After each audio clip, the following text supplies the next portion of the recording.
Good now. Aywa. So qalamun, a pen. Al-qalamu, the pen. Jamalun, a camel. Al-jamalu, the camel. Good. So I said this chapter houses 3 topics. The first topic is what? Alamatul ism. And our ustaz has done justice to it in the last class. Alhamdulillah. So the other topic is where we started from. Our ustaz has done justice to the alamatul ism in this chapter, and I've added 3 more to the alamatul ism for you. Is that right? Yeah. Good. So in this chapter, I said we must not finish this chapter without adding this other topic, which is what? An-nakratu wal ma'rifa. An-nakratu means the unknown something. And how we recognize an unknown noun in Arabic is what? It ends with what? At-tanween. It ends with what? At-tanween. Dummatan. Except if it is a noun that does not take dummatan. We'll get to that in the later aspect of this book, because there are some nouns that does not take dummatan. A very good example is the name of a female. That's the only one I will give you for now, but we'll get to every name of female does not take tanween. You will not say Ishatun. La la la la la la. People will just Sibaway can even wake up from his grave. You know Sibaway, right? Saying Ishatun can wake Sibaway from his grave. So you better say Aisha too. And we know that it is the culture of the Arabs not to stop on anything except sukun. So the Arab will say Aisha. If you want to write it, you don't give it tanween. You don't say Aisha tun, la la la. You write it as Aisha tu, Khadija tu, Amina tu, Salma tu, so and so on and so forth. So those are. I just want to tell you that there are some nouns that they don't take tanween. Never. Now we call them mamnu'un min as-sarf. Mamnu'un min as-sarf. Because they don't take tanween and they don't take kesra. Wherever they're supposed to take kesra, they will take fatha. We have not gotten there. I'm just introducing you to that. So we move on, inshallah.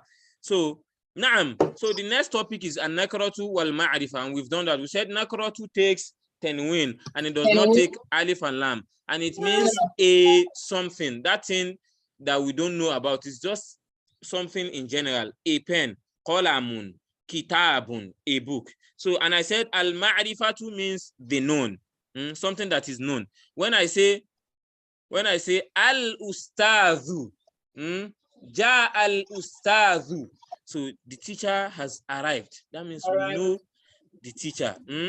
Or when I say ja'a ustadhun wal ustadhu, that means a teacher has arrived and the teacher has arrived. That means you have been waiting for one teacher.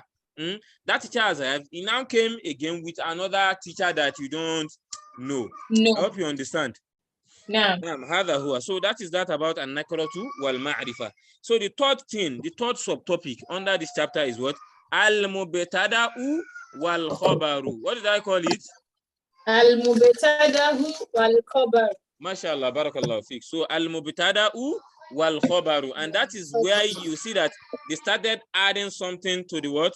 To the back of the first word. So the first word, we have basically 2 types of sentences in Arabic, though we have more than 2, but basically 2 types of sentences. We have al-jumlatul ismiyyah wal jumlatul fi'liyyah.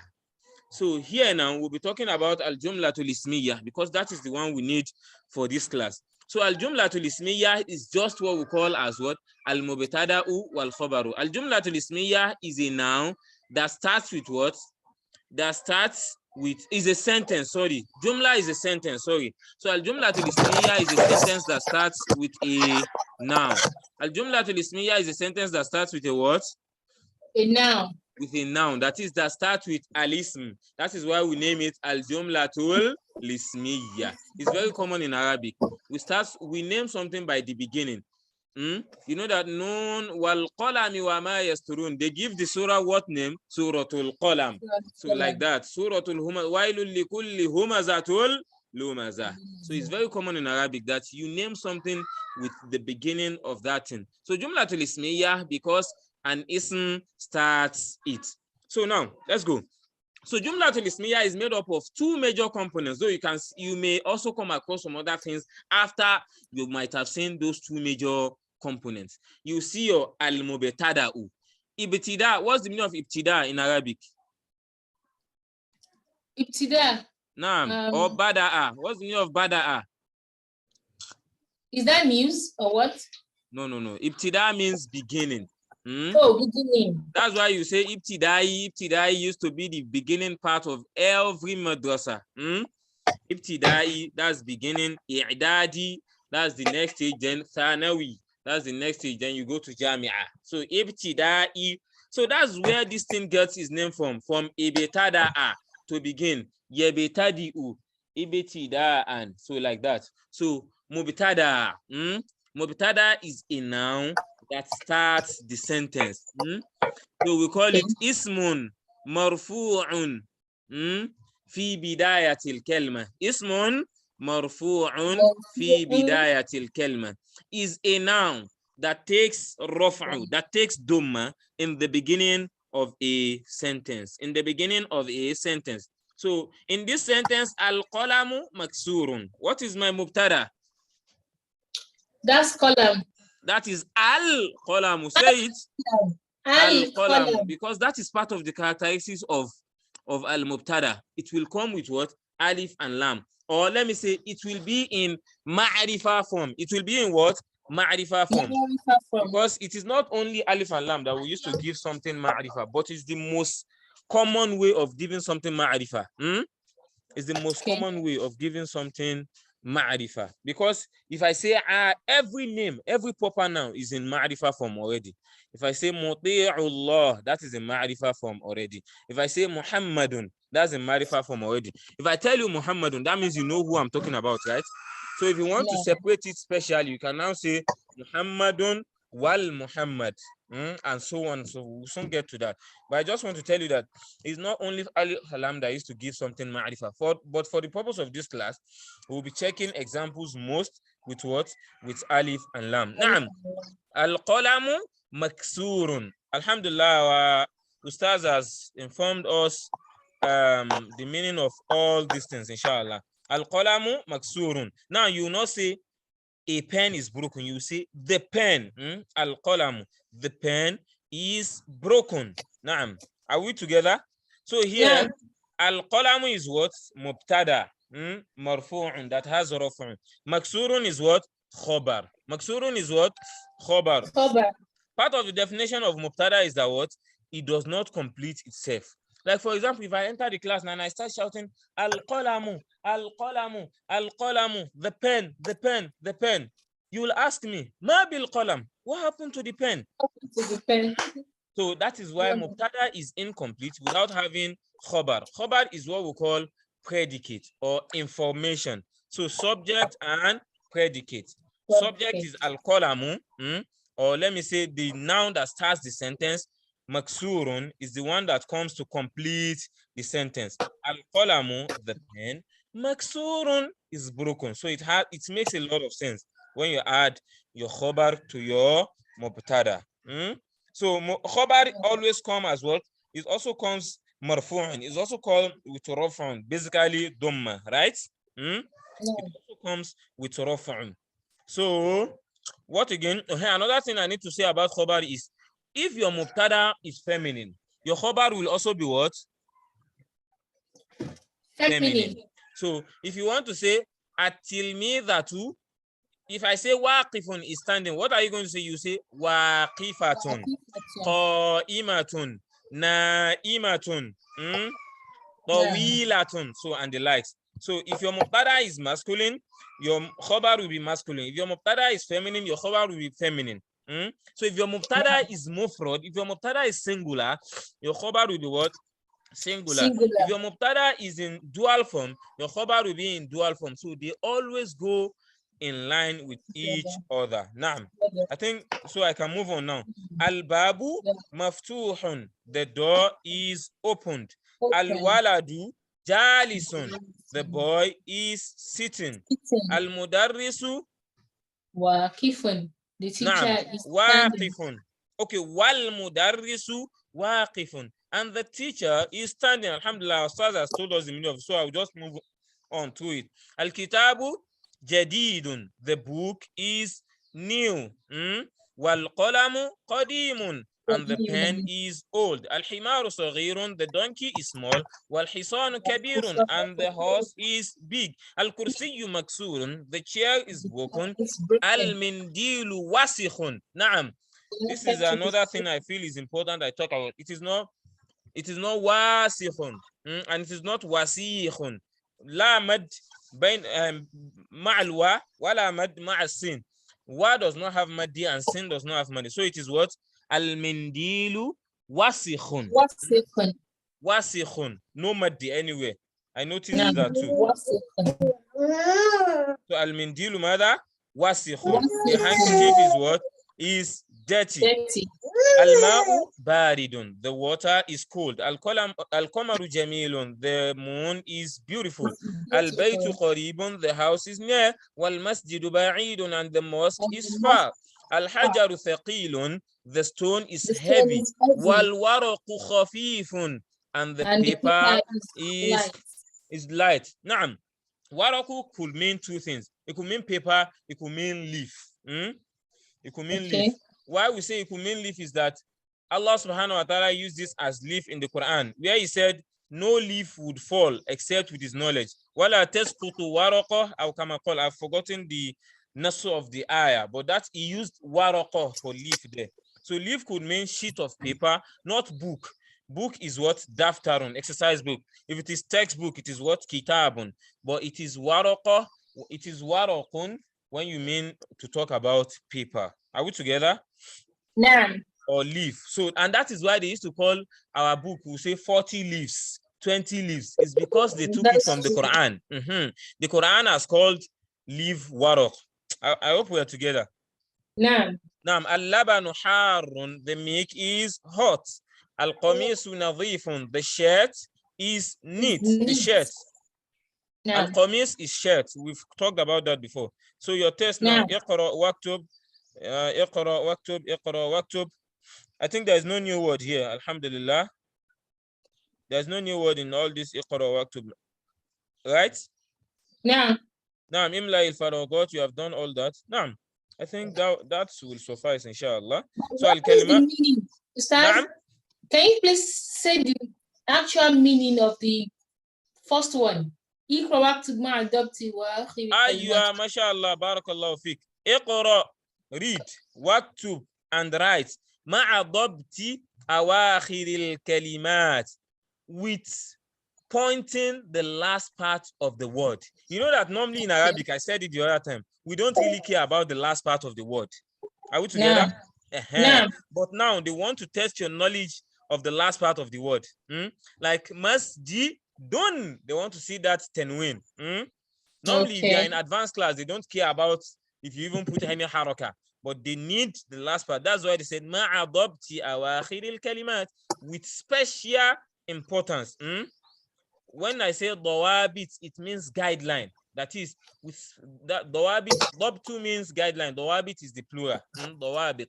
So if I say dawabit for admission into Al-Waduud Institute, it means the guideline to gain admission into Al-Waduud Institute. So dabtu here means that is by stating particularly awakhir al-kalimat, by taking especially the last part of, so masjidun al-masjidu. So you will not say, but I don't know that I'm supposed to know. If you don't put haraka on the last part of the kalima for that exercise, one might be wrong. So I think, is there any other thing? Let me translate this number 3 again. On number 3 too, so that you could gain some word. Imla il-faragh, fill in the blank, fima yali, fill in the blank in the following. بوضع الكلمة المناسبة أو مناسبة. نعم. By putting the appropriate word من الكلمات التالية, from these following words. So al-hajaru dash dash dash, you put what fits it out of those ones. So هذا هو.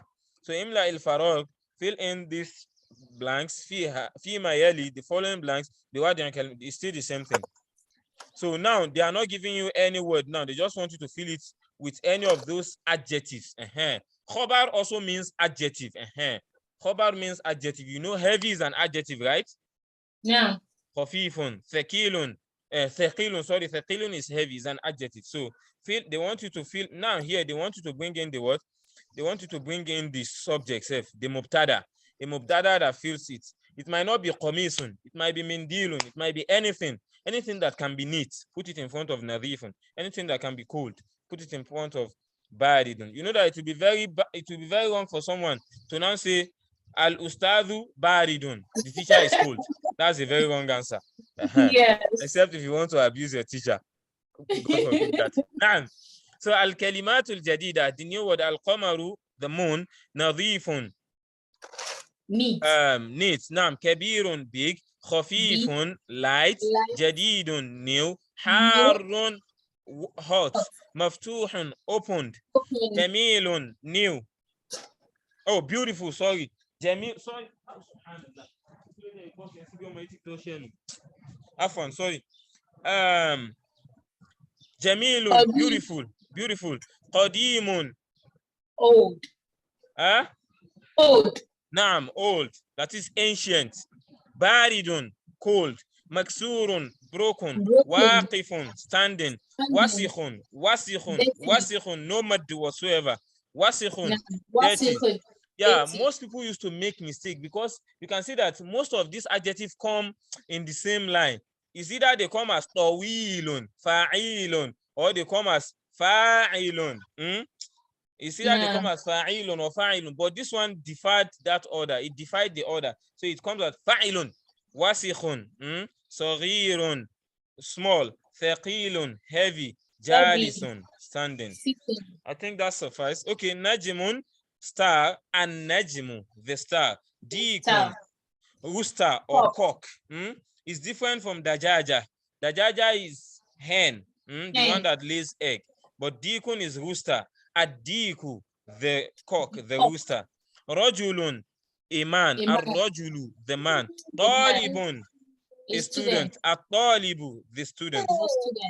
So an-najmu ba'idun, the star is far. Ar-rajulu waqifun. I think it translated all these two, right? No, me did. Okay, so we can move on. Or you want? Is there anything you want? Oh, let me just read through them. Ar-rajulu waqifun, the man is standing. As-sukkaru, as-sukkaru. You should observe this. As-sukkaru. Look at it. The sin has shadda, the kaf has shadda. As-sukkaru hulwun. The sugar is sweet, of course. The sugar is supposed to be sweet. If the sugar is bitter, then there is problem. At-talibu maridun. At-talibu. Now the student is sick. So you'll be translating now. Ad-diku jamilun. The cock is beautiful. Naam, ad-daftaru jadidatun. Ad-daftaru jadidun. The exercise book is new. Naam, at-tajiru ghaniyun. The trader is rich. Naam, ad-dukkanu maftuhun. The shop is open. Naam, al-waladu faqirun. The boy is poor. Oh, yeah, the boy is poor. Kadhalik. So ghaniyun, faqirun. The best way to know this thing is to take them word and opposite. At-tufahu ladhidun. The apple is delicious. Naam. At-tabibu tawilun. The doctor is tall. Wal-maridu qasirun. And the patient is short. Naam, short. MashaAllah, barakallah fiqh. I think that will suffice, inshallah. So I can now mark your temrin. That's even why I did not check your temrin, because I know that I've not done justice to the topic. I hope you understand. So I'll just go and check your temrin now, because it will not make sense if I just mark the temrin without. So hulwun, sweet, maridun, sick, ad-dukkanu, shop, ghaniyun, rich, tawilun, tall, tawilun, just tall, like that. Faqirun, poor, qasirun, short, at-tufah, apple. Naam, so inshallah we'll continue from al-huruf al-qamariyah wal-huruf al-shamsiyah. The line of poem that the Sheikh used to summarize the what's it called? This alamat al-ism. I will send it to the group, inshallah. You have to memorize it before our next class and send in your voice note offhand, reading it offhand before the next class, inshallah. I'll send the voice note to the group, and I will write the text out so that you'll be sure of the pronunciation and everything, inshallah. So if there is no question, I think this is where we'll stop today, and I hope this suffices. Jazakallah khairan. Ameen wa antum fa jazakumullah khairan. Any question? No. Okay, inshallah, I will mark your tamreen and send it to the class, inshallah. Stop it. Barakallahu feek. Assalamu alaikum. Wa alaikum salam wa rahmatullahi wa barakatuh.